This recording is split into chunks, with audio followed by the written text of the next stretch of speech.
Well, a very big welcome to you wherever you are listening to this Coaching Cafe. You're here with Natalie Ashdown from Open Door Coaching. And welcome to our Coaching Cafe, where we're going to be doing listening to a coaching demonstration from the fabulous Brigitte Calvert. And really, we're hoping to bring the ICF Core Competencies to life. And welcome to you all, wherever you might be listening to. We've got people dialing in from Singapore, Canada, down the road in Canberra, Wellington, New Zealand, all over. Whether you're listening to this on a podcast or live, we welcome you. And before we begin, let me acknowledge the traditional owners and the custodians on the lands on which we're all meeting today, and their continuing connection to the land, waters and communities of Australia, and the lands from all around the world upon which you might be joining us today. We pay our respects to them, to their elders past, present and emerging, and elders from Indigenous communities from all around the world. So as I mentioned, I'm very excited to bring you this coaching demonstration today, and you will notice something a little bit different. I've put the ICF CCEU up straight away, so you can take a screenshot of that straight away. Now, the reason I've done this is because this coaching recording actually goes for 43 minutes, and I know that some of you will need to leave spot on the half hour. That's absolutely fine. You can pick up the rest of the recording off our website when we put it up on the blog. But I know some of you will be keen to get that free ICF CCU, so I've put it up straight away so you can take a screenshot. If you are new to the Coaching Cafe, welcome to you all. We are all about creating a shared learning environment, creating a community where you can learn and we can all thrive and foster our professional development together. And of course, welcome back to all the regulars. We love having you here with the Coaching Cafe, whether you're listening to this live on your favorite streaming service. So there's the CCEU. Take a screenshot of it now. I will put it up at the end. But as I said, the webinar today will actually go for 43 minutes. So if you need to leave us earlier, you've got your CCU, and you can definitely listen to it afterwards as well. So just to give you an idea of what we're doing today, we're actually going to listen to the coaching demonstration today together. I'm not going to intervene at all. I'm not going to comment on the coaching demonstration. We're just going to listen to it today. And you can feel free to interact via the chat box. Now, I'm going to watch your comments. I might add a couple of comments myself as we go into the chat box. Next week and the week after, we're going to debrief the demo. Now, I thought long and hard about this because I thought, oh, should we just put the coaching demonstration up? You find time to listen to it and then we debrief. And I thought, no, it's hard, isn't it, sometimes to get that extra time in our diaries. So I thought, let's use this time to listen. And then your homework is to take the ICF Core Competencies and take the transcript. And between today and next time when we catch up next week, have another listen or have a read of the transcript, think about the ICF Core Competencies, and then bring your homework, your thoughts and your comments to our next 2 sessions where we debrief. This is a coaching recording which we can all learn from. It demonstrates some of those subtle ICF core competencies that people think, I just don't understand what they're talking about there. Like, what is the ICF talking about when they're talking about evoking awareness or creating an environment of trust and fostering the relationship with the client? So there's some of those subtle core competencies which we'll be able to dig into and hear today. I have dropped the transcript into the chat for you, so you can follow along with the transcripts. Quite a good idea, and you can mark up the transcript if you like. If you're listening to this on the podcast, just go back to the registration page or pick up the transcript and the audio again from our blog. And also you've got the ICF Core Competencies. So when you do your homework, you want to have the ICF Core Competencies sitting there alongside. So I've popped the link on the screen there for you. Or if you're listening to this on your podcasts, just go to the coachingfederation.org and just type in ICF Core Competencies and the PDF of the document will come up. So there you go. So today listening to the recording, taking some time out just to listen to great coaching. Look, I'm a bit of a nerd. I love listening to great coaching. When we're doing our in-house certificate in workplace and business coaching programs, I love nothing better than to listen to several groups doing the extended grow model. It's music to my ears. It really is. And so today we're going to listen to the recording. Over the next 2 weeks, we're going to debrief it. Okay. Pop a message into the chat box if you like as we go along. I will pick up all your comments and we'll look at them next week. Okay, here we go. Fingers crossed it works. Can you give me some thumbs up if you can hear the recording?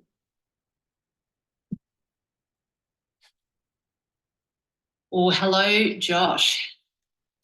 Hi, Brigitte. Hello, lovely to see you. Yes, and you too.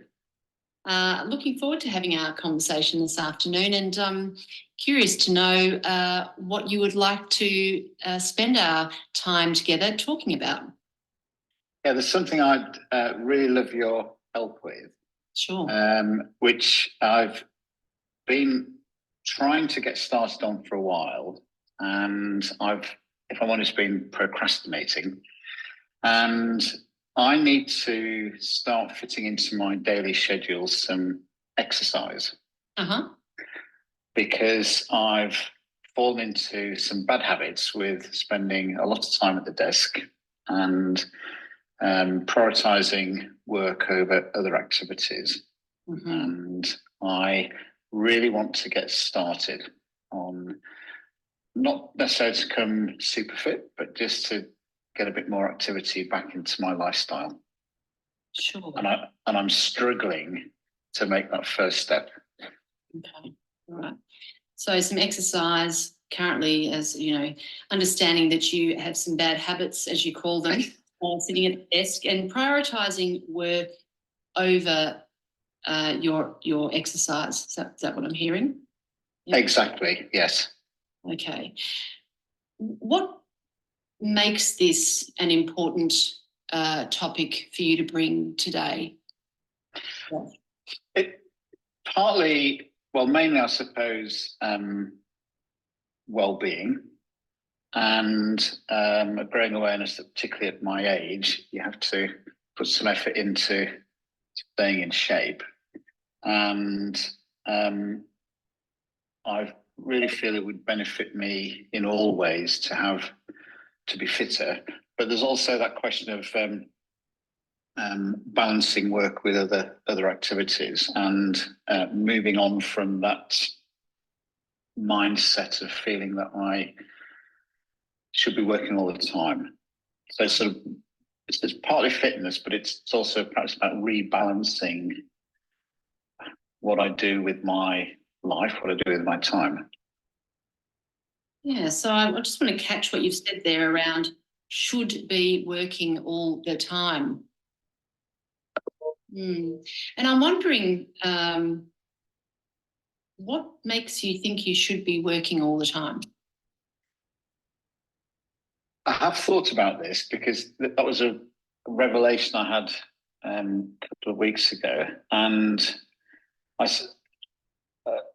think it's a consequence of the job I do, which has been increasingly demanding over the last couple of years, and I think I've, without realizing it, slightly slipped into a habit of almost being validated by being busy, by constantly working, being at work or working at home. And how do you mean being validated? By whom? I think I'm someone that values peer recognition. And I also quite like to achieve results and have outcomes, but I think it's that sense of being recognised for doing a good job, which perhaps is a motivator. And so it's that, and it's just a perception, I think, but just that perception of if I spend a lot of time working, either at work or at home, then somehow that will be valued by my peers and would almost be something that I'd be recognised for, which actually I know not to be the case. But that's the. But I think without realising, I think that's a mindset I've slipped into almost imperceptibly over the last 2 years or so. Okay. And so when you think about, you started this conversation highlighting that you wanted to do some exercise, sort of sitting at the desk and acknowledging that you're prioritising work, and you've just highlighted to me what's behind that prioritising the work. You value that peer recognition, and it sounds like that's preventing you from moving forward with doing the exercise or taking time for you. Is that what I'm hearing? I think it is. And it's actually really useful to think of it in that way, because basically that is a barrier to me actually saying I need to spend time doing something else now rather than just spending time doing work activities. So you mentioned earlier that you value the peer recognition, and at the same time you said that that's not true in terms of you have to work all the time. You know that that's not the case in terms of being valued. So I'm wondering what's standing in the way actually of you creating that balance that you're desiring? Probably me, actually, and just taking time to step back from this and have that realization that I don't need to be coming home and sitting at my desk until 9 or 10 o'clock at night every night. That's not necessary or expected, and that it's okay not to do that. And I suppose it's that realizing that it's okay is the key barrier that I need to work on. So how would you now define the challenge for you? You started off with the exercise, and we've talked about the prioritising work and the idea of valuing that peer recognition and that recognition. So how would you define now the challenge? Well, actually, just in this short conversation, you've helped me see a little bit clearer, because I was really seeing, I suppose, making time for some exercises, and that's sort of a measurable outcome. I've been up for exercise. But actually, there's something a bit deeper than that, which is what's preventing me from making time to do that. So it's not actually going out to get on my bike or go for a walk or whatever. It's what is it that's stopping me from doing that? And then actually, this is a series of habits, I suppose, I picked up initially through being busy and, if I'm honest, not managing to fit everything I wanted to get done in during the day, and then allowing that to spill over into the evening. And I suppose just thinking that through a little bit more, I perhaps have become not all that efficient during the day as a result, where there's that sense of, well, okay, I can get that done in the evening. And then so the day almost perhaps being made up of 3 shifts now, sort of morning, afternoon and evening. And so perhaps recognizing that and focusing on getting tasks done during the day, but if I don't get them done, saying, well, that's okay, I'll restart those the next day. And that then would create the space for exercise. So rather than exercise being the solution, it's perhaps an outcome that will be made possible by finding a solution to this habit of spending a lot of time working. And so, just to clarify, the spending all the time working that you've talked about, what do you make that mean for you?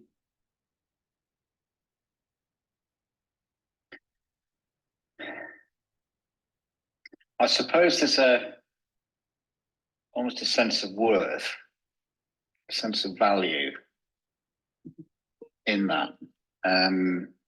You know, so I suppose in simple terms, spending a lot of time being busy, working means I'm doing a good job, or that what I'm doing is worthwhile, or that I have value because of that. I suppose that's really what's behind that. Mm-hmm. And if you were to feel that sense of worth in a way that allowed you to have more balance, what would that sense of worth look like, and then feel like? I've stacked that question. Looked like and feel like. Actually, look, I think that's a really good way of making me think about this. It would look like I had a healthier balance of work versus other activity, friends, you know, going out, hobbies, you know, that sort of thing. And what it would feel like would be actually a more, I'm going to use the word worthy again. It would actually feel like a more worthy life, actually, as a result. So, you know, because although it's easy to start to see work as worth, I'm realizing that a good lifestyle that involves a range of other things outside of work, things like, you know, friends, family, hobbies, going out, those sort of things. And so it would feel actually that I'd regained a good lifestyle, a worthy lifestyle, as a result. So it sounds like, if I'm hearing you correctly, Josh, that what started out as being exercise, so sort of adding to creating that balance because of the prioritising work over activity, evolved into considering that your sense of worth is coming from prioritising work and always working, and that in turn could potentially mean that you have that peer recognition because you're working those long hours. And at the same time, you recognise that that's not necessarily true. However, you're getting that sense of worth, in a sense, from doing that. From that point, yes. you talked about there's another way to get a sense of worth that could be more balanced. And I'm wondering, given where we're at now, what would you like to walk away with at the end of our time together today? What would you like to have accomplished?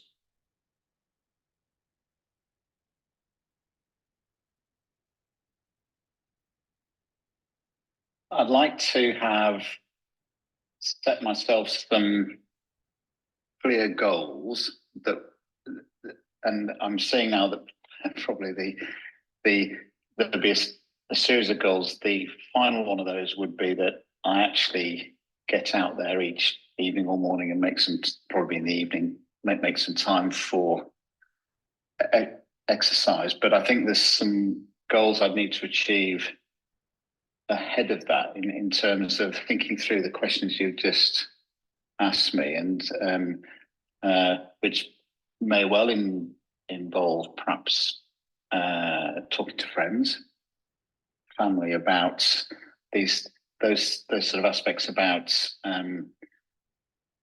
activities other than work, and just helping me to sort of reinforce those. So perhaps having some conversations, because I've not really talked to anyone about this so far. having some conversations with people that could just help me just really see that way forwards. But the sort of end point would be the beginning of a regular pattern of exercise. But I can see now that won't happen unless I deal with these other points first. Mm. And when you think about that goal of balance and doing some exercise and getting out and seeing friends and creating that potentially that experience of worth that you align with those activities, what uncomfortable thoughts or feelings come up for you when you think about living that life where you're doing the exercise and allowing yourself to do those things?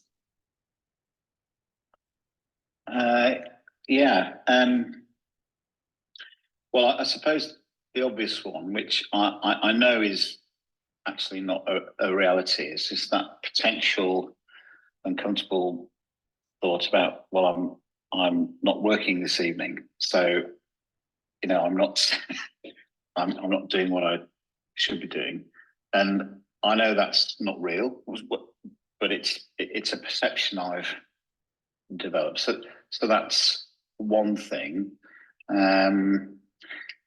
If I'm honest, it might take a little bit to get back in the saddle, as it were, on social activities, because I've realised again I've got sort of quite used not to doing much.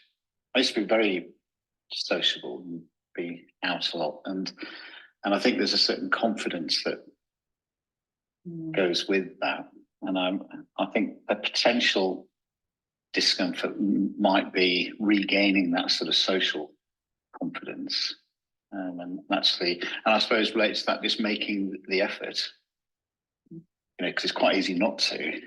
Yeah. So I think there are three really good things for me to think about. They're all sort of me things, but again, I think talking to friends and family will probably help those. So it sounds to me like the goal, what you're wanting to achieve, is that sense of worth and self-confidence. Well, actually, yes. Mm-hmm. Yes, it's sort of materialised around, or it's taken shape around this idea of exercise. But I think you're right. There's something bigger than that. Okay. So, what insights are you gaining so far through our conversation today, Josh? Well, actually, a lot, I have to say, because what started off as a fairly simple, almost I'm being lazy because I can't make time to go out on my bike kind of conversation, and picking a bit why that might be, and me just knuckling it. I can see actually I've gained a lot of insights into the reason why that is happening. So it's not just that I'm lazy, that there are actually some quite fundamental things to do with stage of life, work patterns, the job I do, the sort of mindset I've slipped into almost subconsciously over the last couple of years. But I really like that the question about what might be uncomfortable, because they're all things I'll need to really address as well, because they're things that I can see could stop me from doing it. So actually, what seemed like a very simple thought at the start, you've really helped me unpack that into seeing what's behind that, and actually fundamentally why it's not been easy for me to do, because it's not just a matter of getting the bike out of the shed and going for a ride. There's a lot more behind it than that. And earlier on, you talked about that sense of worth in terms of the amount of time that you're placing into your work and the validation that potentially comes with that. What's the truth around that in terms of your work ethic and the fact that you'll be valued or found to be worthy if you're working those long hours? What is the truth? I think the truth is, I mean, I'm lucky, and I need to recognise this, that the role I have is mainly around achieving goals. Mm-hmm. So it's not about the amount of time I spend doing things. It's about the outputs I achieve. And so the truth is that it doesn't matter whether I spend 4 hours a day or 14 hours a day on work. It's what I'm measured on is delivering the goals I've been set. And it's, I suppose in a way, there's some comfort in spending a lot of time doing work activities because they're work activities. It's a fairly easy pattern to fall into. But in truth, I think it's a good question because nobody knows if I spend 14 hours a day working. All that people see, all the people I report to see are that I deliver what I'm required to deliver. Which is why I think the thoughts you triggered earlier about perhaps focusing on being a bit more efficient and not seeing the day as being made up of 3 shifts. Actually, it doesn't matter if I'm not very productive in the morning because I can always pick it up in the evening, being a bit more disciplined with that and saying, no,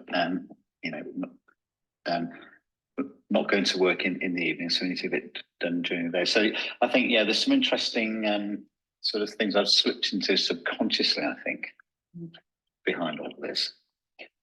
And so what will that give you if you are to place your work day within those working hours and leave yourself that time in the evening for other things?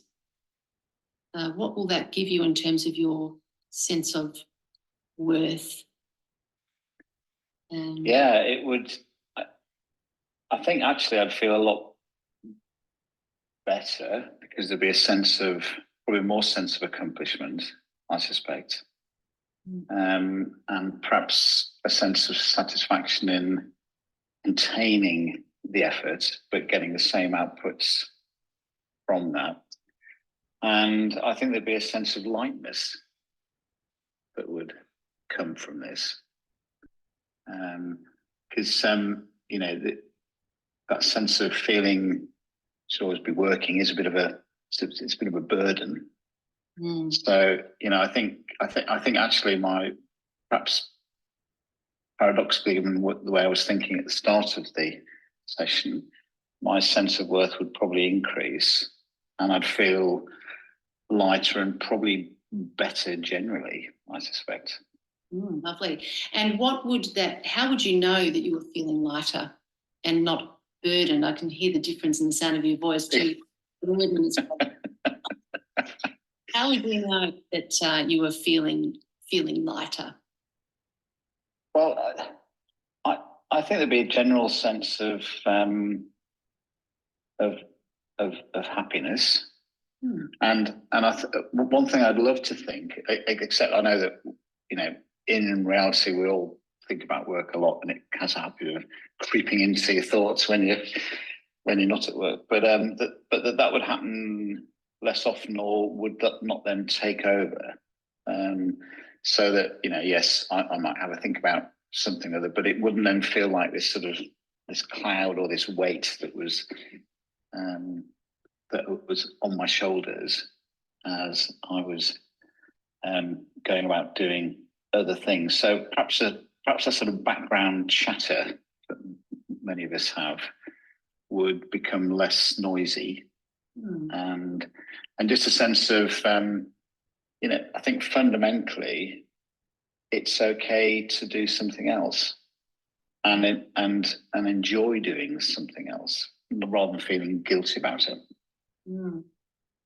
Sounds like you are starting to value your own time with what you're saying and starting to understand how to allow yourself that self-worth and value. So where are you at the moment with this conversation compared to where you started and where you would like to go?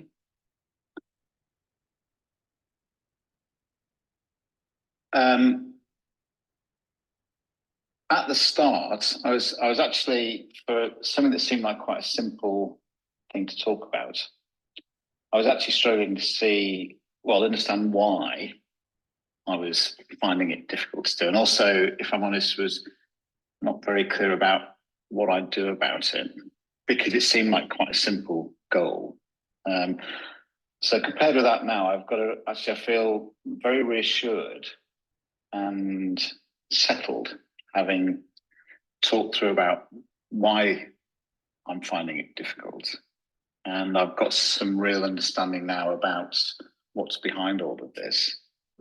And that then gives me a clear sense of what I need to do to deal with what's behind it in order to get to the place I'd like to be, where I've got that better balance and being more efficient at work, not spending the evenings working, and actually having time to do other things, manifested by what was a thought about exercise, but actually is a much bigger piece about that balance in between work and non-work activities. And so, Josh, now that you've had these insights around what's underneath the exercise piece or the prioritising work, based on the worth and the value, what will you do now moving forward? I'm going to. So first thing, I'm going to have a good conversation with my wife about this, because I know she'll be very supportive, and I know for a fact she thinks I spend way too much time working. There's a colleague I work with who actually I think is very good at balancing work with non-work activities, is widely regarded as being very productive and successful. And I'm pretty sure he'll be very happy to sit down and have a coffee and talk about how he manages these things. And me being me, I think I will need to actually set a day and a time when I will actually get on the bike. But I need to do those two preparatory conversations first, just because they'll help just run through the ideas you've helped me to think about, and just sort of get those settled, because I can see that I need to get those ideas into perspective ahead of.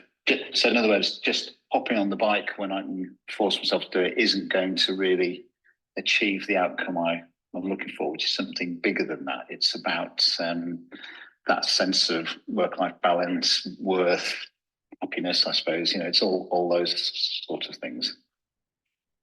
And so if you were to take yourself forward in time to a time where you were experiencing that lightness that you were talking about, and that happiness and that sense of worth, what do you envisage will be different if you have that true sense of worth? I think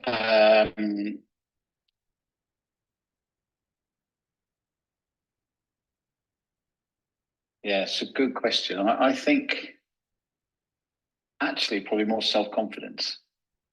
Uh-huh. I think.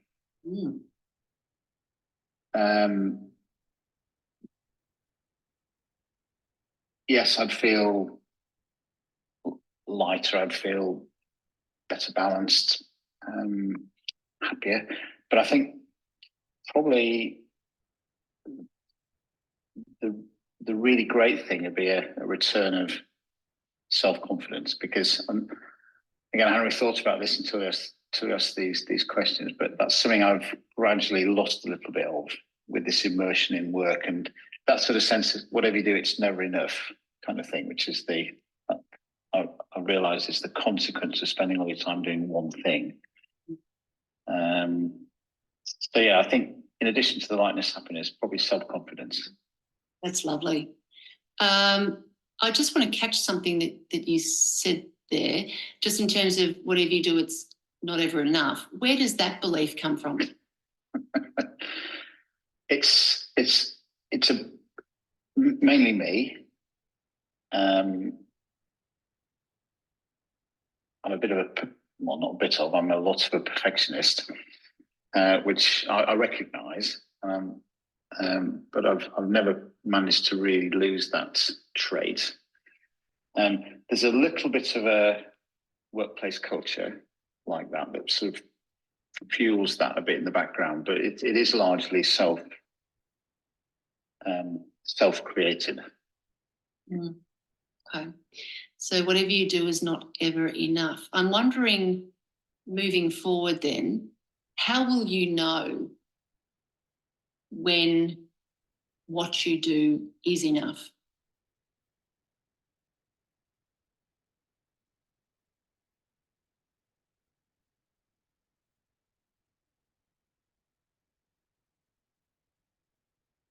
Yeah, that's a really important question.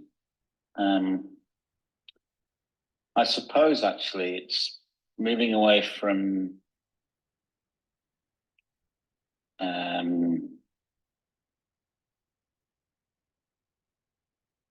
goals, objectives set by the people to actually starting to set my own goals and objectives a bit. I mean, recognizing and respecting things I have to get done as part of my work, but actually starting to take perhaps a bit more control of my life and my time, and actually setting some goals and objectives that mean something to me, and that I can then I'll get that sense of accomplishment, and I suppose satisfaction from that sort of calmness that comes from a sense of, yes, I had a series of things I wanted to get done, and I have got those done, because that's something else I've sort of got out the habit of. Really, almost everything I do is defined by goals that set for me by other people. Mm-hmm. Work mainly. Mm. So yes, I think thinking that through,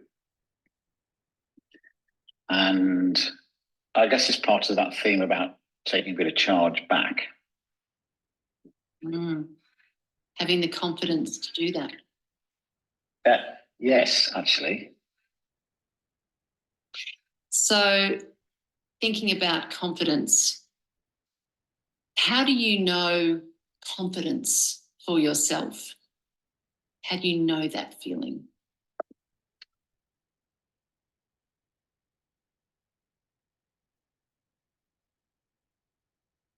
Yeah, because it is very much, well, obviously it's a feeling, but I suppose it's that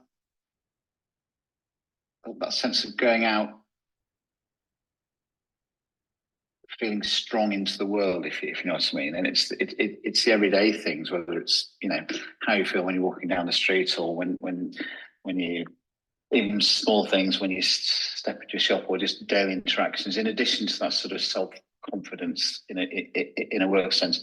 Interestingly, now you mention it, I suppose because that focus on work, I've not really lost that self-confidence at work, but I have actually in a lot of my everyday activities, and there's days when you sort of definitely it is a feeling, but I'm just not feeling very on top of things today, and then but when I step into that sort of regulated, recognizable framework of work, it's almost stepping back into character again, where that sort of confidence returns. So yes, it's that sense of being on top of things, feeling good about things, stepping out, feeling strong, I suppose, and having more of that would be a terrific outcome. So it sounds to me like what you're saying to me, and if what I'm hearing is correct, is that holding on to the work piece for such a long period of your day, that's where you're feeling confident, and that's where you're feeling comfortable. So you're wrapping yourself up in that particular confidence field, which is not allowing you to step out of that and feel the real confidence and self-worth that you're wanting to express and wanting to feel outside of that space. Yeah, and comfort is a good word there. Yes, that actually captures it really well. It's a comfort. Mm-hmm. Okay. So I'm wondering, Josh, what are you learning? Well, actually, in quite a short time, I've learned quite a lot about me, which is has been really insightful, I have to say. And I suppose, having time to think about what's going on behind the sort of obvious thing I was thinking about, which is why I'm taking of exercise, has been really, really useful to unpack that. And I think thinking about how things would feel and look if I wasn't wrapped up in this comfort blanket of working, very motivating to think about what this might look like on the other side, as it were. Mm-hmm. So yeah, and again, that's useful perspective, which I didn't really have at the start. So again, I was just focused on getting out on the bike or whatever, and that and I'll feel physically better, perhaps something like that. But actually, I'm seeing that it's the other benefits that are going to be the real benefit in tackling this issue. And of course, there'll be some physical benefits from that too, but they're going to be much more benefits in how I feel. Wonderful. So you mentioned earlier a couple of actions that you were going to take in regard to speaking to your wife and doing a couple of things. So where are you at now in terms of what will you now do with what you now know? So just think I think those sort of three actions. So speak to my wife, Brigitte, and speak to a colleague at work, and I'll have that conversation with Brigitte this evening. And I know that she'll be pleased to have that conversation, because this is something that's been worrying her for a while now. I'll need to make contact with the colleague at work, but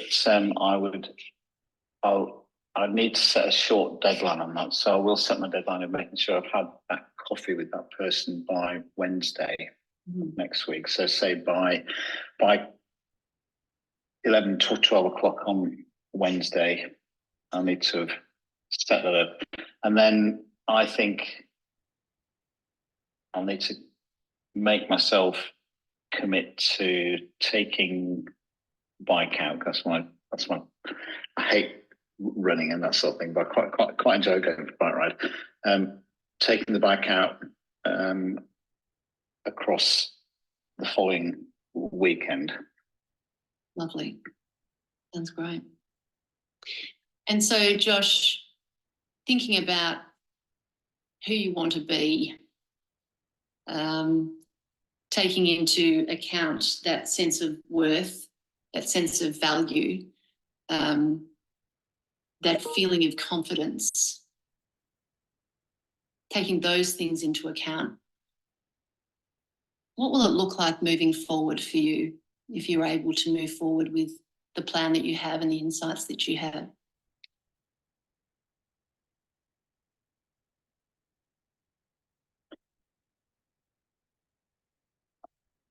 I think it would look to other people, and would certainly look to me, and would feel to me like much more rounded life, probably more interesting life, I think.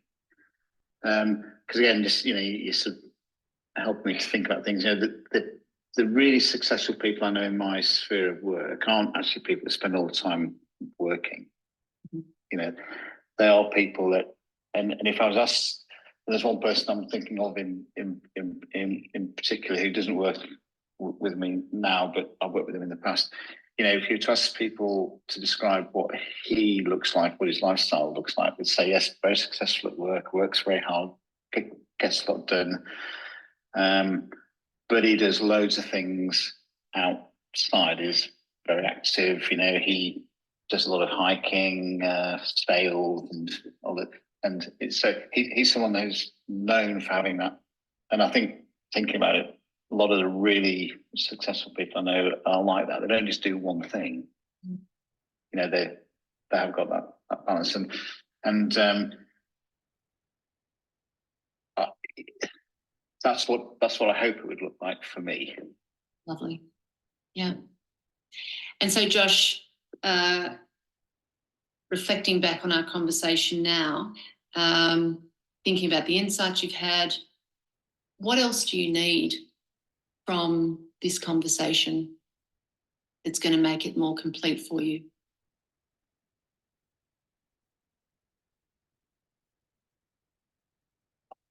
I can't actually, I'm amazed actually at the ground we've covered in this, 40 minutes. Amazing. Gained a lot of insight. I think you really articulated you really pulled together some of my thoughts very well. And I think this sense of comfort is something that I'll keep hold of. I think that's a really good phrase. And also thinking about focus on what it would look like and feel like once I've done this is a really, really good motivator.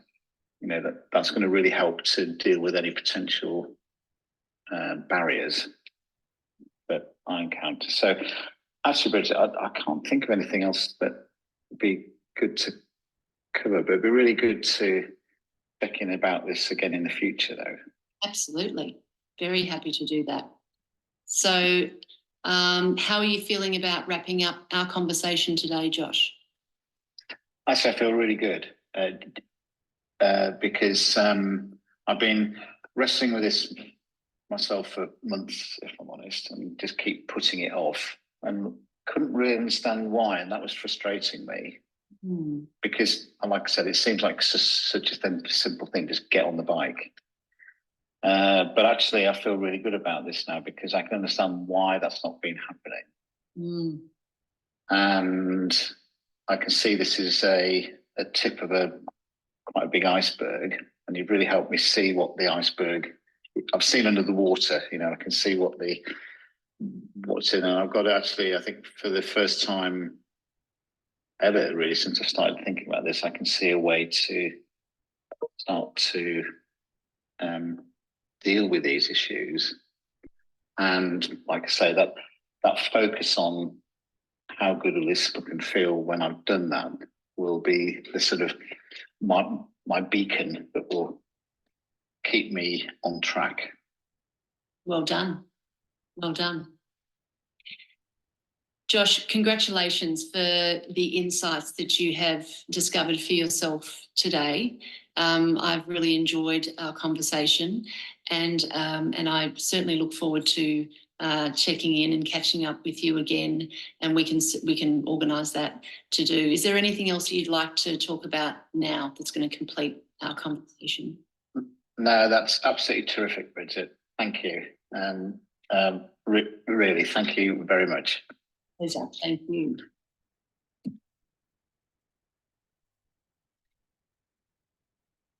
Well, everyone, I certainly hope that you enjoyed that recording of Brigitte, our Learning and Development Manager, coaching Josh. There is so much to learn. Yes. Thank you to everyone who's saying it's a great example. Thank you for staying on the line. I tossed up whether we should use this longer recording or perhaps another one, but there's so much that we can get out of this recording when we think about the ICF core competencies and what Brigitte is demonstrating. So thank you for taking the time to listen and take this time out for your professional development, because listening to great coaching is one of the best ways that we can develop as professional coaches ourselves. Your homework, as I mentioned, take the transcript, take the ICF core competencies, and when we get back together next week and the week after, we'll be actually debriefing what you've heard in the recording that demonstrates the ICF core competencies. We suspect, for those of you that might be interested, that this is well, we know it's a very high PCC recording. We suspect it might actually be assessed at MCC level. We've got our fingers crossed for that. But you're listening to a recording which at a very high PCC level. So we'll be picking out those ICF core competencies at the high PCC level as well. For now, thanks for hanging around. Thank you for listening to the recording. Feel free to listen to it again. We'll pop it up on our blog site. You'll see the transcript there. You'll see the ICF core competencies. Thank you, everyone. I'll say happy Friday to you and enjoy your coaching.